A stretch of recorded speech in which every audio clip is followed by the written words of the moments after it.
Hi, Anything. everybody. Thank you so much for joining us on another Mastermind Monday of the New England region of the Residential Real Estate Council. We are so thrilled to be here today. We have some of our leadership and some great guests from the amazing state of Vermont.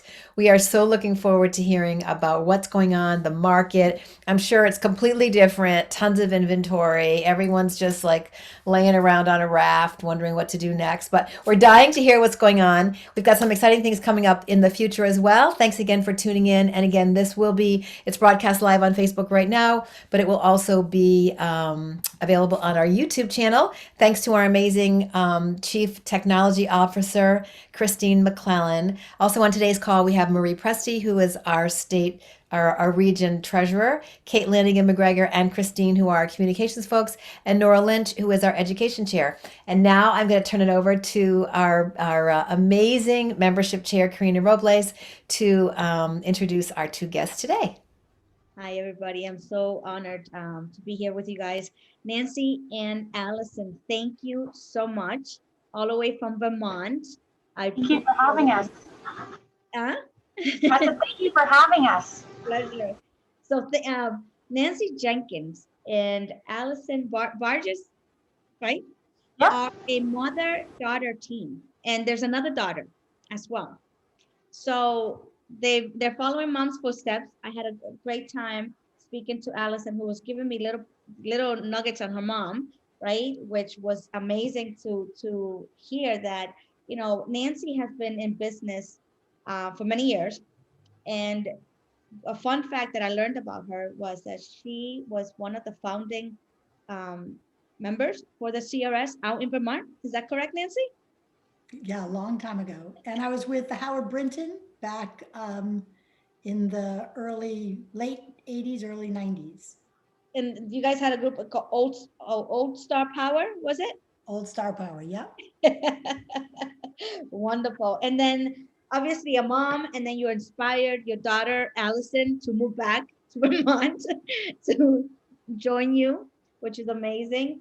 Allison is also a CRS, and she works with mom. Like I've been mentioning, she's been licensed since 2003.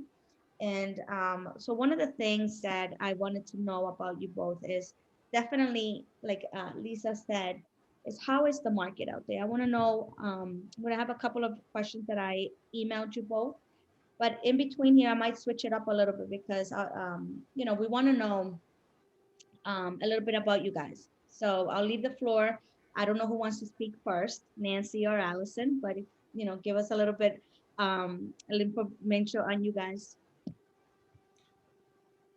Go first, Nancy. I'll go first. Okay. Our market is a lot like yours. It is the lowest inventory I've ever seen. I've been doing this for 40 years. So I've never seen, I've been in up markets, down markets, 18% interest rates, all sorts of things, but never have I seen anything with so few homes to choose from. And Vermont, usually we don't have multiple offer situations like we have now, which is similar to what you're having, where you've got multiple bids way over a list, and people who thought that they were far enough up that they should get it don't even get a response. So Allison, you want to add anything more about the market? Because Allison's active with buyers and listings, so she has a well-rounded look at both of those. I would just say that I had heard about markets like this from before Nancy got me to come work for her. I used to work in the semiconductor world. In fact, I lived in Massachusetts when I then moved to Vermont and joined Nancy. And I had been hearing from my friends in the Colorado, Seattle, San Jose area, San Francisco, a market like this, but now we actually have it where we're doing appraisal bridges, cash is beating out other people, and we're having multiple offers. I don't think we're at the level of some other places where it is more common for us to get like 7 to 10 offers, but we're not seeing like 15, 20. But it's all price ranges, and specifically, we are on the shores of Lake Champlain here in Vermont, and the demand for lakefront is extremely high. So going off on that question, so what is your specialty out in the area? Because one of the things, Allison, that you mentioned to me is that your mother Nancy held for about 25 years in Vermont and in your area. She held number one position in sales, right? For 25 years. That's an amazing accomplishment. And Nancy, I'm going to also go back to that comment, but what is your specialty in your area? Al, you can. In our marketplace, we don't have as much inventory. So in a healthy market, we'd have 400 homes for sale in our area. I mean, right now we only have like 88. And in a high buyer's market, we'd have about 800 homes. So there are some people who may specialize, but it doesn't make as much sense to. So we tend to do all single family, condos, luxury, lakefront. We kind of have our hand in everything, because just to get to the next county can sometimes take 45 minutes because we don't have a lot of highways and stuff. So we're a lot more broad. We don't have as much niche, but we don't currently do commercial real estate, only every once in a while. Nancy, this question is for you as mom and team leader and broker owner, right? Why and how did you get started in real estate, and what inspired you to become a broker owner? I got started because I had moved from Massachusetts and we had absolutely no money. And it was 1981 and the interest rates were climbing towards 18%. So the goal was to make some money so we could pay the electric bill. So that's how and why I got started. About when Allison and her two sisters were having braces, I had listened to Howard Brinton, who said, if you don't have an assistant, you are an assistant. And I was sitting there counting out how much money I needed for the braces and realized I was going to have to pay for college. And at that point, I had been happily being an agent who got the award from the franchise I was in, and 45 and then 65 houses a year was a big deal. And in order to pay for the colleges, I figured out I needed to do well over 100. So I followed Howard Brinton's world, and that's when I cranked it up and went for larger numbers. And so inspiring me to become a broker owner, I was a broker owner since 1985 when I came back a second time from Massachusetts. And I managed 3 offices, and then that gentleman collapsed, the company collapsed. So we started our own company and went through a couple of different franchise ownerships and eventually got down to just having one partner. And then in 2012, we left Prudential, which was our last franchise. They sort of collapsed and we became independent and were our own company. I've always been a team inside the company. So it operated as if I was owning my own company all the way through. And we are now a very small company that operates as a team. So Allison and Amanda, her sister, and I were the only listing agents. So we're the only ones on the team who take listings. We have 6 buyer specialists who only sell, they don't take listings. We have a closing coordinator who's been with me for 20 years, just about. Her anniversary is right around now. We have a listing coordinator who coordinates, talks to our sellers, coordinates advertising, pictures, all of that sort of thing. A marketing coordinator who's also the in-office manager, and my husband who runs the back room and the number crunching. So that, and we have a courier, which is one of the best things I ever did. We have had a courier for 20 years, Allison? There was a courier when you got there, more than probably 25. So the courier takes photos, puts on signs, lock boxes, drops things off, picks things up, takes more pictures, full-time job. We have a car, which is a RAV or something like that, that we've had that he drives. And we also have a moving truck, which is a great billboard because we can't have billboards here. So we have a moving truck. We used to have two. They got really old. I think they were 25 years old. So we traded them in and just got a new one. So in the past, it was always about me. But about 5 years ago, we started really moving Allison and Amanda into the photos, into the logos, and they're on the side of the truck now. And so I'm taking a back seat and they're taking a front seat. That's awesome. They're taking over from what you created, right? Your hard work and the fact that you're trusting it to your daughters. That's amazing. Speaking from a mother who is trying to do the team thing with her son. It hasn't been easy. We're still new, but we're getting it. You know, you got to take off that mom hat and that, you know, which hat am I wearing today? The mom or the realtor hat, right? But so Allison, what inspired you to become a CRS? Apart from your mother, obviously, already being one. To become a CRS? Well, I started to have a lot of opinions about things, and one of the things in our area is when you start to have opinions, people invite you to get involved in the leadership. So right away, I saw how that is a benefit to me to be CRS, to have the extra education. The classes are great, and obviously with the referrals and having that relationship. And so I think it's an important distinction to have a CRS and to be that extra level of education, to be in the top 20% of the nation. And I know that quite a few of people in the Star Power Network are CRS. When I do referrals, I look for the CRS exclusively, just because I think the education makes a difference. And then also, I think there's an extra level of professionalism that is usually that comes with it. I think when someone takes the time to get to that extra level, maintain the education and the credentials. Definitely, I totally agree with that. And Nancy, based on that picture, that same question, and my question to you is this: your daughter mentioned to me when I was talking to her that you were one of the founding CRSs in Vermont. Now, tell us a little bit about that and what inspired you to bring that to I Vermont. think that, I don't know if I was actually one of the founding ones, but I was involved with the early group.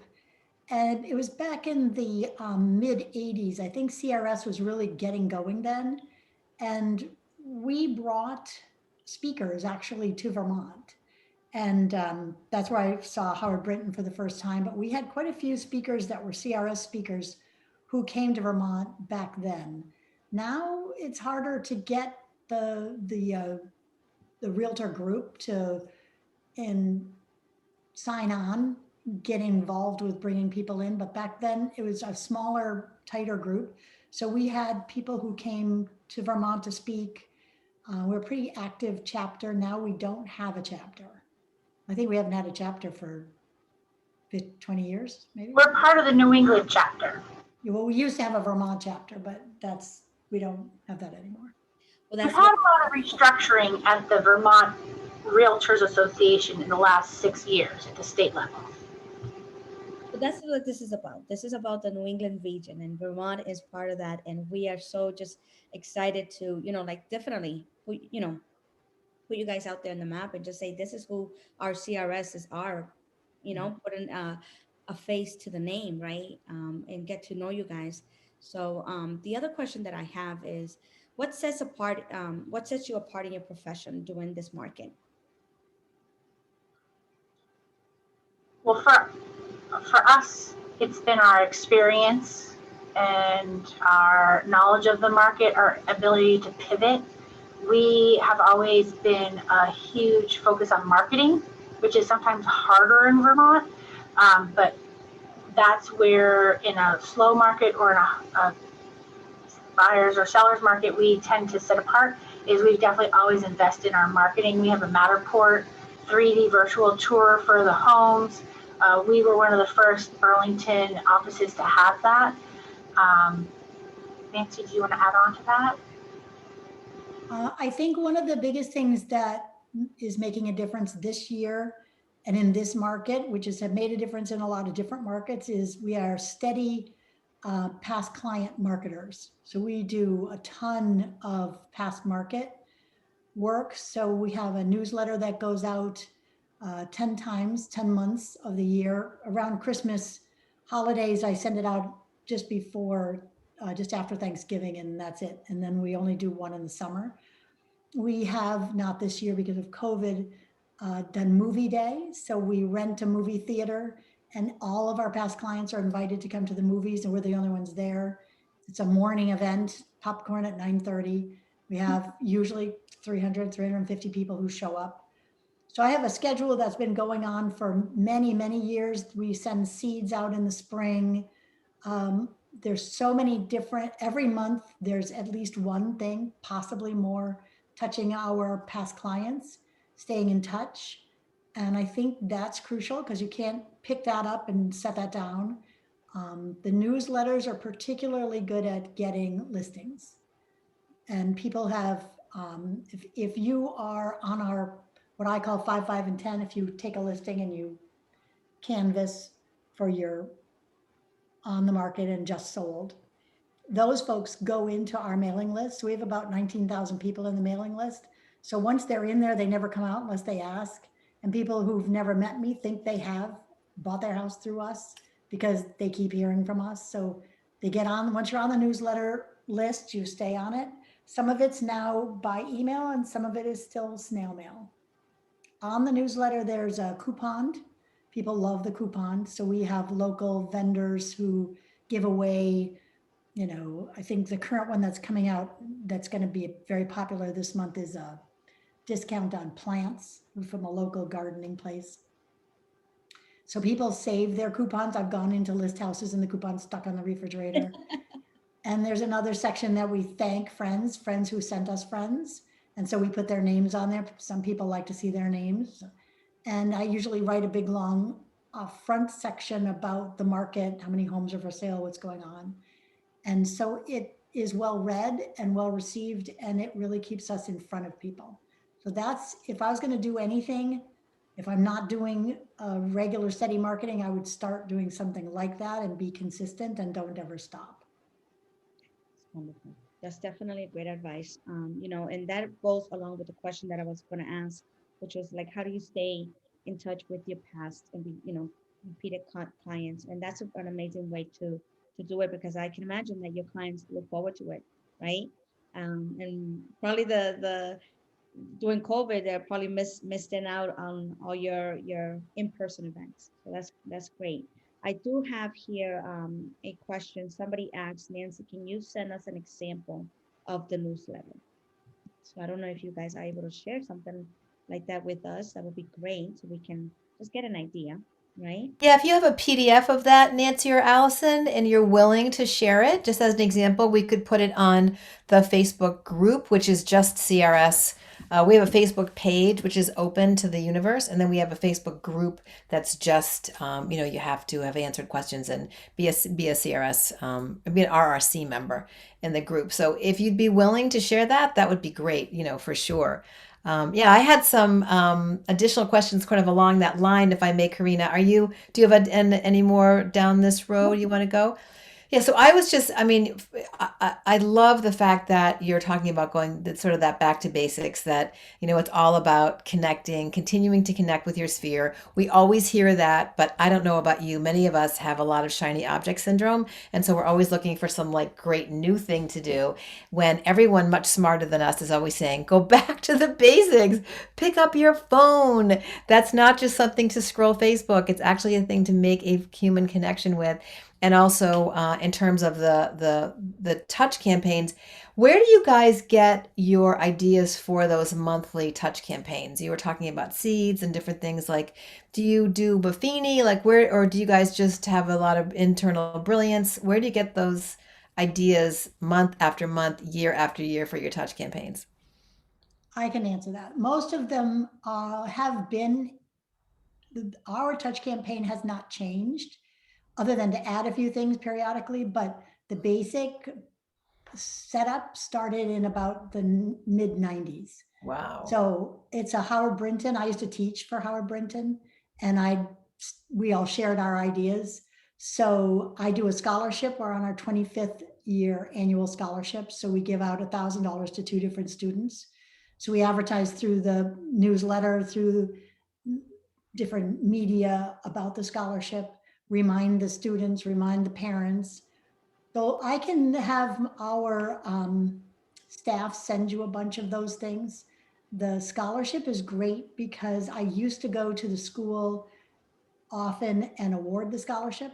Lately, they haven't been having scholarship award ceremonies, but it still gets a lot of PR, gets a lot of people, asking about it, and it gives me recognition out there in the newsletter, because people, even though they don't have a college student, are seeing that we're doing that, giving back.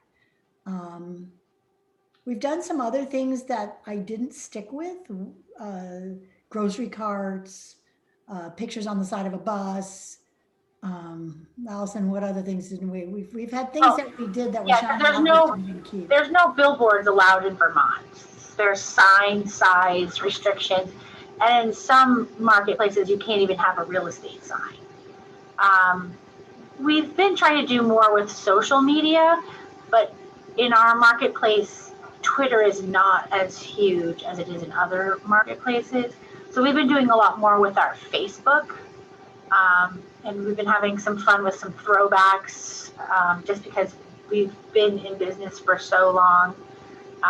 But we've gotten a lot by sharing ideas with other top agents in other marketplaces where you could be free to talk about what's going on and share ideas because you're not competitors. Yeah, I love that. That's really a lot of what we try to bring together. And we're so fortunate in a way that we are a region, because I think CRS's, my experience has been that they have an abundance mentality to begin with and are very generous sharing what works with each other, but also the fact that we are a region, so that we're very different, but we're also the same, and be able to share resources for sure. Speaking of that, could one of you guys put in the chat your contact info? We want to make sure that, is there a team name? Yeah, there's an office. I'm sorry, what is it? You can speak and I'll type Nancy. We're an office. So it's Nancy Jenkins Real Estate. It used Okay. to be the Nancy Jenkins team inside of the franchises we were in for quite a few years. And so there wasn't much change. It just became the Nancy Jenkins team. Got it. So And it's the Nancy Jenkins teams. Yeah, and if you could just put that in the chat, as well as we'll try to get that up on our page. Although I think we may have a link, but I just want to make sure, because that's a big part of what we try and do with our membership focus on usually the third week of the month, is to continue to grow out the referral network for our region. So that would be awesome if we could share that. Let's see, do we have another question? I'm not sure. Anyone else in the audience have a question for Allison or Nancy? Well, I can just answer one quick question I saw on the chat. We do our newsletter and a lot of stuff on a glossy kind of formatted, it's always the same format, and then we print on it. So it goes out of our office. That's why we don't have like a scanned PDF in our file. I'll have to just scan one and put it in. But it's a glossy mailer. We also do calendars every year. we'll send you a list this week. That would be amazing. Yeah, that would be amazing. We were doing one a quarter, including a farmer's market postcard, which we're bringing back this year. We didn't really do it last year because we all didn't know if we were going to be dying if we walked into the food store. But so we're back to the farmer's market. We would do a guide in the spring, Cape Cod guide, and then a football magnet, and then kind of a Thanksgiving holiday contribution to our members. But we only did 4 a year. And keeping up with 12 is amazing, and probably so much more effective, in that way, for sure. Kurt, you had a question? Thank you so much, Lisa. And I always just like to ask, because I'm curious, it sounds like you've got a lot of great communication going on with your past clients. in your sphere of influence, what do you use for technology, databasing, customer service managers, those types of tools to help you keep on top of all of that? We now use RealVolve. We had been top producer for a long time, and top producer stopped upgrading. So we left top producer and went to RealVolve, which is working really well. It's a great source. It doesn't have as many plans as top producer, but we imported those plans that we had into RealVolve.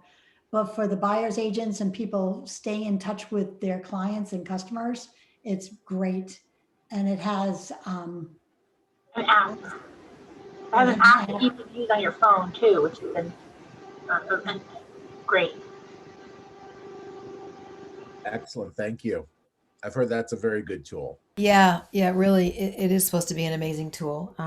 It's called RealVolve. RealVolve. Yep, RealVolve. Okay, I get it next to REAL. Okay. Yeah, One for extra. sure.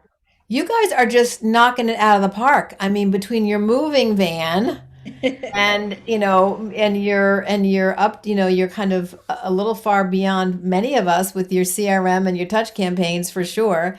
But really you have such an amazing opportunity in Vermont where it is more of a smaller demographic community. So those newsletters and all of that is something so, I mean, not that it wouldn't be meaningful in any market, but I imagine, you've really hit, and you have such an amazing diversity in your market. You've got some luxury, lakefront stuff, and yet, probably lots of seasonal cottages, Maybe one last question for you. Are you seeing a significant change in the market with sort of a resort and second home kind of buyer coming in now that we're sort of going forward to work and not back to work with the change since the pandemic? We are seeing a very large, since COVID hit. When we were not showing in COVID, luckily we had the Matterport 3D tour, and we were selling things without people seeing them, and a lot of it were people who are buying second homes. The rest of the state tends to be a little bit more of a second home market, but we are actually seeing what now has a term as climate movers. So we are literally seeing people who are leaving other places due to climate issues, like a lot of Californians that we've never seen. We've always had Massachusetts and New York, but we're seeing a lot of people who are leaving and coming here because of our climate, forest fires, no hurricanes, no tornadoes. And then we also are having people come here because we're very progressive, and Bernie's been a big spokesperson for that area. Because we're in the Burlington area. Yeah, no kidding. What did you call that? Climate movers? Movers. Oh my God, I have not heard of that. Ooh, and I love people on the ocean are the water's rising, and people have hurricanes in California, have earthquakes and forest fires. And then we have a bit of tech here, so it's really expensive to live in California, in downtown Boston, in some of these tech centers, and New York City. So a lot of these people who now work remotely come into our area because the rest of Vermont has broadband issues to be able to work from home. We are a very small state with a lot of monopolies of utilities. You got it going on. Nelson Zide, you had a question? I saw you raise your hand. I think all those Californians want the snow in Vermont. That's why they're coming there. Yeah, that could be it. Just figured I'd let you know that, because they don't know that yet, but they must love your snow in Vermont. Yeah. We have outside parent groups about snow tires. Gotta have your snow tires. Well, we are just right past the 12:30 hour, and we really try to keep this as tight as possible. So, Nancy and Allison, you have got it going on. The Nancy Jenkins Real Estate. We are so excited to meet you. So excited to learn more about you. We hope you'll stay engaged. We're looking forward to when we can all get together, and hopefully maybe you'll consider joining all of us in Lake Tahoe in August, where we're going to have a live event for celebration. You'll see tons of information. Yep, Sandy's pointing right there. If you use NERRRC 21, there's a discount for that registration, and we would love to see you all. Thank you everybody so much for tuning in this week. We look forward next week. We actually have a digital marketing specialist that's going to be presenting to us. Very excited. And then we got Brian Copeland the following week. So we're just continuing to gear up every week, bringing you some good content, some value add. Love to see all your faces on our Hollywood Squares, and see you next week. And don't And forget- Chris Bird. Chris Bird. Oh, this we week. have Sounds good. Chris Bird, by the way, is amazing. Sorry. Yeah, we have Chris Bird. I'm sorry. Yeah, Nora will kill me. Yeah, we've got Chris Follow Bird. whatever Chris Bird tells you to do. He's brilliant. No kidding. Nora, do you want to speak real quickly about the Chris Bird event? Absolutely. We had Chris on first quarter, and he did an amazing job. And it's amazing the attention. Bring your questions. I, for one, am going to bring some commercial real estate investment questions for something that I'm doing. But any real estate, if we're a realtor, we should be taking advantage of the tax advantages that we have as full-time working professionals that the IRS offers us. And it's great. I have income producing properties, and just bring in your questions, whether you have income producing properties or not, or if you're thinking about it, he will answer them all. He's just a wealth of information. That's Thursday and Friday, 10 to 2. We broke it up into 2 4-hour segments, and it goes by like that. So definitely sign up. We have 5 so far as of last week, 5 out of town CRS members. So that's always fun to network and get to know people from, outside our state and our region. And I'm really looking forward to it. Thank you. I wanted to chime in here about Chris as well.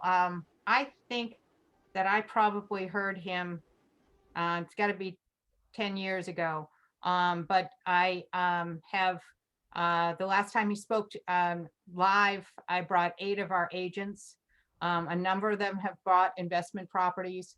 I know that his S Corp has afforded me, S Corp information has afforded me over $40,000 worth of PPP money. The man is just brilliant. And I just sent out the whole thing to all of my agents to see who else wants to sign up. He's incredible. And it's only $99. Yes, amazing, amazing. All right, thank you, everybody. See you next week. Have a Thank great you, week. Nancy. And this Thank you, week at Alyssa. Chris Bird's. Bye.